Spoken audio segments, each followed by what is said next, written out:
Bonjour, bienvenue dans les interviews du Monde devant soi. La Syrie renaît des cendres du régime de Bachar al-Assad, elle se redessine. Au pouvoir depuis un an, le nouveau président Ahmed El-Shara veut une Syrie souveraine et unie. Mais à quel prix pour les Kurdes ? Eux qui se sont battus au sein des forces démocratiques syriennes contre l'organisation État islamique pendant une décennie, ont perdu en quelques semaines l'essentiel de leur territoire. Vendredi 30 janvier, les Kurdes ont annoncé être parvenus à un accord global avec Damas, en vertu duquel leurs forces et leur administration seront progressivement intégrées au sein de l'État syrien. Alors, qu'est-ce qui se joue en ce moment pour les Kurdes ? À quoi va ressembler la Syrie d'Ahmed El-Shara ? On en parle avec Ariane Bonzon, journaliste indépendante. Bonjour Ariane. Bonjour Hélène. On vous connaît bien ici à Slate, vous avez déjà été invitée plusieurs fois dans Le Monde devant soi et on peut lire vos articles sur le site. Vous êtes une spécialiste de la Turquie et du Proche-Orient et vous connaissez bien la Syrie et les forces kurdes. Alors j'aimerais commencer par l'actualité la plus chaude, cet accord signé vendredi 30 janvier. Qu'est-ce que vous pensez de ce texte conclu ? Qu'est-ce qu'il contient ? Et puis aussi, quelles sont ses chances de succès ? Alors, il faut savoir que les négociations avaient commencé en mars 2025 et que les Kurdes ne faisaient pas beaucoup de concessions. En fait, ils avaient tablé sur l'idée que Al-Shara allait tomber, que ça marcherait pas, que ça tiendrait pas. Or, c'est tout le contraire qui se passe. Al-Shara a vraiment assis son pouvoir. Et c'est pourquoi, finalement, il y a eu pas mal de concessions. Cet accord n'est pas ce dont rêvait la mouvance autonomiste kurde, c'est-à-dire à la fois l'administration qui s'était mise en place dans ce nord syrien, et puis la branche militaire qu'on connaît bien, ce qu'on appelle les YPG, qui ont lutté contre l'État islamique. Ça n'est pas là du tout ce qu'ils espéraient. Ce qu'ils espéraient, c'était un Rojava, c'est-à-dire cette grande zone kurde au nord de Syrie autonome, ou alors une fédération avec Damas, enfin une fédération où il y aurait une entité kurde. Donc, à première vue, c'est un échec. En fait, comme vous l'avez très bien dit, de facto, ça risque quand même d'être une administration locale du Rojava et de deux régions. Parce que maintenant, si vous voulez, ils avaient un tiers du territoire et ils ont gardé seulement deux poches à la frontière turque. La poche autour de Kobané, qu'on connaît, c'est une ville symbolique de la lutte des Kurdes contre l'État islamique, et puis une longue poche à la frontière toujours au nord-est avec les villes de Kamishli et d'Aseke. Donc, c'est plus du tout cette énorme zone qu'ils avaient, mais c'est ces deux poches. Et là, il n'est pas exclu qu'ils puissent effectivement mettre en place une auto-administration locale. Par exemple, on vient d'apprendre que le gouverneur d'Asake, ça sera pour la première fois un gouverneur kurde. Ça, c'est très, très nouveau. Alors, Mazloum Abdi, qui est le chef, si vous voulez, le représentant des Kurdes de Syrie, a pas mal négocié, même si ça n'était pas facile. Et il a obtenu ce que les Kurdes voulaient toujours, quand même, c'était l'intégration des forces de sécurité militaires kurdes, ce qu'on appelle les SDF, si vous voulez, les forces de défense syriennes, qui n'étaient pas seulement kurdes, arabes aussi. Mais enfin, il a obtenu que ces forces-là aient 4 bataillons et qu'ils soient intégrés au sein de l'armée syrienne. Et ça, c'est très important parce que du côté de Damas, on voulait intégrer les combattants kurdes en particulier, un par un, individuellement. Donc ça, c'est un grand succès. Donc il a très bien négocié, Mazloum Abdi, parce que ça veut dire qu'il y a 20 000 soldats kurdes et arabes aussi de ces forces qui vont recevoir un salaire. Et donc les familles, c'est pas des familles de 2 personnes, c'est des familles de 5, 10 personnes. Donc ça va assurer quand même, à première vue, l'équilibre économique. Alors, ensuite, vous l'avez parfaitement dit, intégration administrative, tout ça, c'est prévu. Pourquoi ? Vous me dites quels sont les risques ? Alors, bien sûr, les candidatures des soldats qui vont faire partie de ces brigades, qui vont être intégrées au sein de l'armée syrienne, elles vont être étudiées au cas par cas. Donc, il peut y avoir des petits problèmes, telle personne, on ne la prendra pas. Il y a aussi un risque que les plus radicalisés des Kurdes, parce que c'est pour ça aussi que c'était difficile, il y avait, si vous voulez, les cadros, ce qu'on appelle les cadros, qui sont très proches du PKK, qui ne voulaient pas tellement négocier avec, et qui voulaient vraiment leur rêve d'autonomie du Rojava. Alors, il y a ce risque aussi que ces radicalisés reprennent le dessus. Et puis, il y a la rancœur des Arabes, mais ça n'a pas toujours été facile entre Kurdes et Arabes dans cette zone-là. On pourrait penser que 14 années de guerre auraient vacciné, si vous voulez, les Arabes, mais il y a quand même ce risque. Et je dirais un dernier point. On sait que les femmes, le statut des femmes au sein de ces forces kurdes, les forces de défense syriennes, a été quand même exceptionnel par rapport à la Syrie ou par rapport au monde arabe. Il y avait quand même des bataillons de combattantes. Qu'est-ce qu'elles vont devenir ? Ça aussi, c'est une des questions. Vous dites que les Kurdes possédaient un tiers du territoire syrien et vraiment, ils n'ont pas démérité pour l'obtenir. On y reviendra un peu plus tard. Mais en attendant, pourquoi est-ce que Ahmed El-Shara ne voulait pas de cette composition mosaïque? Quel est, lui, son projet politique? Qu'est-ce qu'il veut, Shara? Il veut la souveraineté sur la totalité de la Syrie. Un pouvoir centralisé. Il y a une domination de l'islam sunnite, et c'est un islamiste, alors je n'aime pas ce mot, mais on va dire que c'est un islamiste, c'est-à-dire qu'effectivement, la religion a un rôle dans le discours politique, c'est évident. La charia sera sans doute appliquée, alors quelle charia, vous voyez, il y a des niveaux, mais enfin, et à certains égards, ce projet-là est totalement contraire avec le projet des Kurdes dits autonomistes, parce que tous les Kurdes n'étaient pas tous représentés au sein de l'administration kurde du nord du Rojava. Mais c'est le projet contraire, c'est-à-dire que le projet des Kurdes autonomistes, c'était une autonomie, mais c'était plus de pouvoir pour les femmes, une égalité, si vous voulez, sur le papier entre les femmes et les hommes. C'était quand même une autonomie laïque. Il y avait comme ça un certain nombre de choses qui sont le contraire du projet de Shara. Et donc là, il peut y avoir un petit problème, mais c'est sûr que le projet de Shara, c'est l'unification du territoire, stabilité et reconstruction. Oui, des projets très différents. Vous venez d'écrire les grandes lignes du projet politique des Kurdes. Est-ce que vous pouvez nous faire un petit rappel historique, alors sans que ce soit exhaustif évidemment, mais comment ils sont parvenus, par exemple, à obtenir autant de territoires dans le nord du pays? Et puis, quel est leur poids historiquement en Syrie? Ils sont là depuis longtemps. Oui, alors ce qu'il faut comprendre, c'est qu'au début de la révolution syrienne, Assad ne pouvait pas contrôler la totalité du territoire. Donc il a délégué aux Kurdes la possibilité de contrôler, pour lui d'une certaine manière, les territoires au nord de la Syrie. Donc les Kurdes en ont profité. Ils mettaient des checkpoints, ils contrôlaient tout. Enfin bon, vous voyez, en particulier vis-à-vis quand même des, entre guillemets, révolutionnaires musulmans, un peu durs parfois, frères musulmans, etc. Les Kurdes, si vous voulez, contrôlaient toute cette zone. C'est pour ça aussi qu'ils ne se sont pas fait que des amis du côté des Arabes. Et ils en ont profité pour étendre leur zone au-delà même des zones kurdes et des villages kurdes. Comme je vous disais, un tiers du territoire, ce qui est quand même énorme. Tout le long de la frontière, ce qui évidemment ne plaisait pas aux Turcs, mais on y reviendra. Voilà, ça a été ça le mandat. Ils ont eu quand même une sorte de feu vert total de la part du régime, qui a toujours utilisé les Kurdes contre en particulier la Turquie, qui avait reçu Öcalan, le leader du PKK, qu'il avait abrité.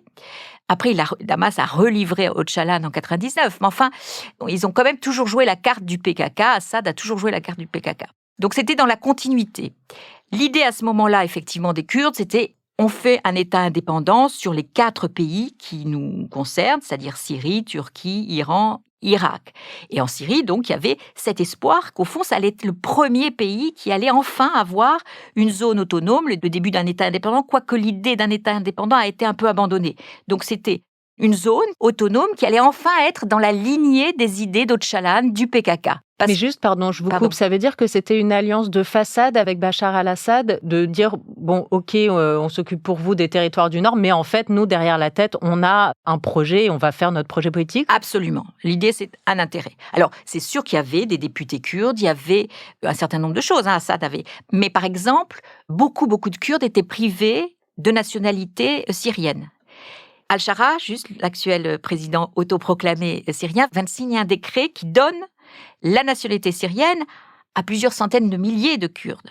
Ça, par exemple, Assad ne l'avait jamais fait. Mais ça a toujours été le principe des Kurdes. On le verra plus tard pour d'autres choses, mais ils roulent pour eux-mêmes. C'est-à-dire que si ça les arrangeait, et pourquoi pas conclure un pacte avec Assad. Il y a eu ce rêve de projet de confédéralisme démocratique des Kurdes au nord de la Syrie. Et donc, aujourd'hui, on voit que ce projet a, pour l'instant, capoté, si je puis dire. N'empêche que, je le disais tout à l'heure, ils n'ont pas démérité dans leur lutte contre l'État islamique. Pendant des années et des années, ils ont combattu les djihadistes. D'ailleurs, c'est en vertu de cela qu'ils avaient obtenu la lourde tâche de tenir les prisons où étaient détenus les djihadistes. Où est-ce qu'on en est de ça? Est-ce que du coup, ils tiennent toujours les prisons? Est-ce que les djihadistes sont libérés? Où est-ce qu'on en est? Alors effectivement, les Alliés ont délégué la lutte contre l'État islamique à ces Kurdes, à ces forces de défense syriennes, dont il faut quand même rappeler qu'à 80% ce sont des Arabes. C'est pas que des Kurdes, mais le commandement est kurde. Pourquoi justement ils l'avaient délégué aux Kurdes? Parce que, je peux vous dire un truc qu'on ne sait pas, c'est que les Turcs à un moment ont dit, écoutez, confiez-nous à nous la lutte contre l'État islamique, confiez à nos combattants en Syrie, qui sont de l'armée nationale syrienne, qui étaient souvent des anciens djihadistes eux-mêmes, enfin, des gens pas tout à fait fréquentables. Et les Américains ont dit non, on choisit les Kurdes parce que eux savent se battre. Eux savent faire une guérilla. Ils le font depuis 40 ans contre la Turquie. Alors évidemment, la Turquie n'était pas contente. Donc ils ont choisi les Kurdes, pas parce qu'ils adhéraient à l'idéologie kurde, d'autonomie, etc., mais parce que c'était ceux qui se battaient le mieux. Et d'ailleurs, il y a eu des échanges d'expériences. Ils ont beaucoup formé ces Kurdes, en particulier à la guérilla urbaine. Ce qui a posé après un problème à la Turquie, parce qu'ils revenaient, tous ces Kurdes, en particulier turcs, parce qu'il y en avait beaucoup. Actuellement, on compte 4000 cadres kurdes Turquie au sein des forces de défense syriennes. C'est énorme. Donc, tout l'encadrement a été fait par le PKK, si je puis dire. Ça, c'est extrêmement important. Et donc, ils ont délégué la lutte à cette force de défense syrienne. Bon, ça fait des milliers quand même de morts. On voit les cimetières. Je ne sais pas si vous avez vu les photos des cimetières, les cimetières dans le nord syrien, avec des tombes à perte de vue de ces combattants syriens qui sont tombés, entre autres, devant l'État islamique, mais aussi parfois bombardement turc.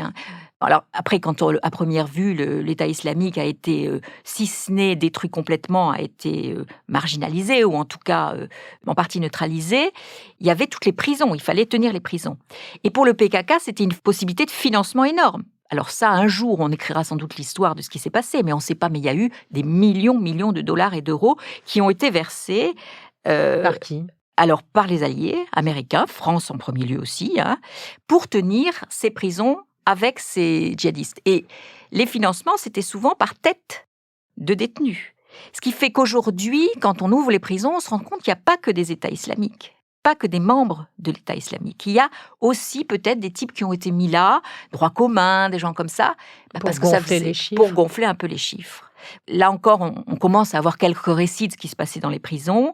On en saura plus. C'était pas facile, c'était du gros boulot. Il y a beaucoup de gens qui critiquent les alliés d'avoir délégué ça aux Kurdes. Aujourd'hui, on a beaucoup les réseaux, on dit ils ont ouvert les prisons. Non, c'est pas vrai. Il y a encore 2 ou 3 prisons qui sont sous contrôle. Il y a eu 7000 membres de l'État islamique qui ont été déportés par les Américains en Irak. C'est une autre histoire, mais ça pose quand même problème. Et on a toujours, pour nous, côté français, alors la plupart des hommes de l'État islamique sont en Irak. Des hommes français, des membres français de l'État islamique sont détenus en Irak. En revanche, on a toujours une 50aine de femmes et des enfants qui sont toujours détenus dans ces prisons et qui posent toujours un vrai problème. La question du rapatriement des enfants, notamment, est assez cruciale. Voilà, alors on a souvent proposé aux femmes de rapatrier leurs enfants, mais elles ne veulent pas parce qu'elles ne veulent pas qu'ils aillent dans les foyers. On dit que c'est parfois les plus radicales qui restent, les femmes les plus radicales. En tout cas, il y en a eu quand même beaucoup qui ont été déjà rapatriées. Il faut savoir aussi, alors ça c'est un psychiatre qui travaille avec les djihadistes qui m'a raconté ça, il me dit mais on n'a pas les structures pour accueillir tout le monde. Donc il y a un vrai problème de structure pénitentiaire pour ça aussi. Alors, vous avez commencé à évoquer la Turquie, les États-Unis aussi. On va continuer à dézoomer un petit peu sur la carte régionale et internationale de l'intrication des Kurdes, de la Syrie avec d'autres pays. Est-ce que la Turquie voit d'un bon œil l'accord entre Damas et les Kurdes ? Eh bien, si vous lisez beaucoup d'articles ou de tribunes, on a l'impression que c'est la Turquie qui est derrière Chara, qui a joué un rôle énorme pour, en fait, réduire, si vous voulez, cette énorme zone kurde, aux mains des Kurdes. En fait, c'est beaucoup plus compliqué. La Turquie n'est pas nécessairement très contente de ce qui se passe. Parce que la Turquie, elle a une approche du problème kurde sécuritaire et militaire. Elle considère que Mazloum Abdi, qui est donc le chef des Kurdes syriens, est un terroriste, que les forces de défense syriennes sont terroristes, elle le dit toujours. Elle-même aborde son problème kurde en Turquie sous l'angle sécuritaire. Or, comme on l'a vu, on n'est pas du tout dans une approche de la part de Chara, dans une négociation, dans un accord qui est seulement militaire. Il y a une intégration de l'administration, il y a des gouverneurs, il y a des contacts, il y a une dizaine de noms qui ont été soumis par Mazloum Abdi à Damas pour des postes importants dans le ministère de l'Éducation, dans le ministère de la Défense, dans le ministère de l'Intérieur. Donc toute une dimension politique qui n'est pas du tout celle de la Turquie envers le PKK. Voilà, exactement. Il y a une dimension politique importante. On va voir ce que ça donne, c'est pas encore gagné du tout. Et donc pour la Turquie, c'est pas tellement ce qu'ils espéraient. Eux, ils voulaient le laminage total. Parce que qu'est-ce qui se passe en Turquie ? Bon, vous savez qu'il y a un processus de négociation qui est lancé avec le PKK, qui a accepté de se désarmer, etc. Mais toute la représentation politique kurde proche du PKK qui existe en Turquie, aucun geste n'est fait vis-à-vis d'elle. Ils sont encore détenus, ceux qui sont élus sont remplacés par des administrateurs. Enfin, je veux dire, on est exactement dans le contraire de ce qui se passe en Syrie à certains égards. Donc la Turquie n'est pas si contente que ça. La Turquie n'est pas contente et les Américains, qui étaient un soutien de longue date des FDS, est-ce que d'ailleurs on pourrait parler d'un lâchage de Washington qui là s'est un peu désengagé et puis a laissé les Kurdes gérer la chose avec le pouvoir central? Autant je dirais pas qu'il y a eu un lâchage de la France, mais effectivement, les Américains, c'est toujours la même chose, c'est leur intérêt. Tout à l'heure, je vous disais qu'ils ont choisi les Kurdes parce que c'est ceux qui savaient se battre. C'était leur intérêt. Rappelez-vous, en 2009, Trump a dit on se retire. Et ils se sont retirés du nord syrien. Maintenant, ils sont revenus à la faveur de cette espèce de recomposition du Proche-Orient qui a été induite par les événements de Gaza, avec aussi ce qui se passe en Iran, avec le rapprochement avec l'Arabie Saoudite et la Syrie et l'Arabie Saoudite. Donc, les Américains reprennent, si vous voulez, un petit peu place, même s'ils se retirent quand même du nord syrien un petit peu plus, mais ils ont repris place. Il ne faut pas oublier, et ça peut-être que c'est aussi une des raisons de Chara, c'est que dans la zone nord-est de Syrie, il y a des puits de pétrole. C'était aussi ça que tenaient les Kurdes, et c'est aussi ça que veut Chara, et éventuellement, les Américains peuvent avoir aussi leur mot, on connaît ce qui guide aussi Trump. Cela dit, les Américains jouent à fond la carte Chara, ce qui est très étonnant quand on y pense. Je veux dire, c'était quand même les adversaires de l'État islamique, des djihadistes, mais ils ont accepté de lever les sanctions sous pression de la Turquie et de l'Arabie Saoudite qui ont réussi à convaincre Washington de lever les sanctions. Ils font quand même une grosse alliance avec un certain nombre de pays, dont la Turquie, dont la France, dont les anciens alliés, contre l'État islamique et dont la Syrie. Et alors, c'est là où peut-être le problème peut se poser, c'est que c'est pas sûr que ça passe très bien auprès de la base d'Al-Shara. C'est-à-dire que tous ces musulmans arabes, les tribus, finalement, certes, certains ont souffert sous l'État islamique, mais l'idéologie de l'État islamique, il ne faut pas considérer que c'est tous des tordus. Ils ont des fantasmes, ils ont des idéaux, mais leur rapport à la religion, qui est un rapport mythique, elle est fondée quand même sur de la géopolitique contemporaine et sur l'histoire millénaire de l'islam. Et ça fait quand même écho dans une certaine base qui soutient Chara, mais qui pourrait prendre ses distances et qui pourrait dire attention, là, on se retrouve à lutter contre cet État islamique qui, dans le discours et dans l'idéologie, n'est pas si loin de ce qu'on pense. Là, il faut regarder de très près ce qui va se passer. Alors que les Kurdes, vous l'avez dit en début d'entretien, ont une idéologie très, très éloignée de celle-là. Je voudrais qu'on finisse avec une question sur la France.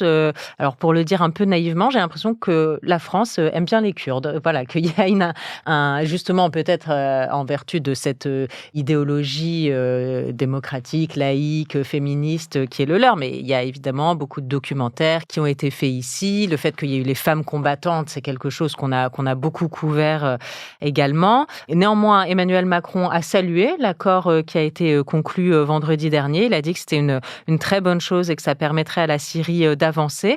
Est-ce que vous pouvez nous dire un peu quelle place tient la France dans le soutien aux forces kurdes ? Alors vous avez complètement raison, il y a une image extrêmement positive des Kurdes.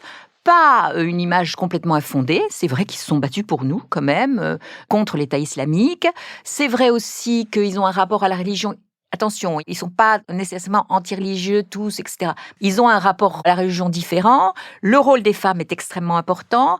Et quand je dis ils ont un rôle à la religion différent, d'autant plus qu'une majorité d'eux ne sont pas sunnites, mais alévis, qui est une religion, un rapport avec l'islam beaucoup plus égalitaire pour les femmes, beaucoup plus, j'allais dire presque joyeux. Et on ne fait pas le ramadan, on ne voile pas les femmes. Il y en a énormément qui sont comme ça. Bon, bref, cette image des Kurdes, effectivement, est assez positive en France. Peut-être parfois, on ne regarde pas d'assez près ce qu'est le PKK, qui est quand même un mouvement autoritaire, mais enfin, c'est un mouvement de libération, et les mouvements de libération n'ont jamais été des mouvements très démocratiques. Donc ça, c'est l'image. Ce qui est sûr, c'est que Mazloum Abdi, qui est donc le négociateur numéro 1, a dit que la France... Alors d'abord, quand vous parlez avec les Syriens, ou là, par exemple, je parlais avec le chercheur Arthur Kenney, qui est basé là en Syrie, et il me dit, le dernier pays en lequel ils ont confiance, le seul pays en lequel ils ont encore confiance, c'est la France. C'est très clair.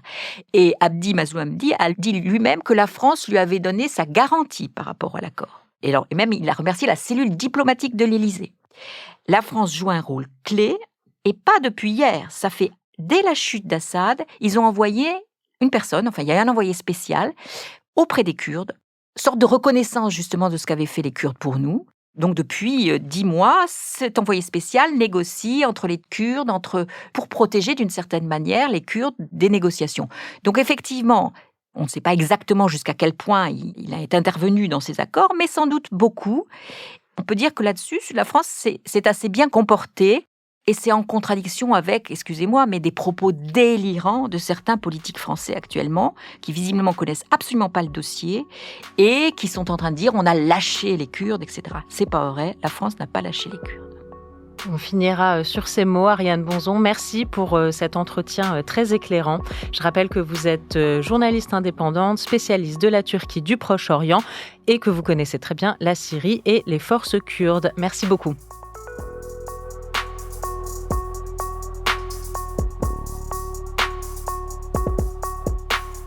L'interview du Monde devant soi est un podcast de Slate.fr. Production éditoriale, Hélène Decomer et Marie Agassan. Présentation, Hélène Decomer. Prise de son, montage et réalisation, Aurélie Rodriguez.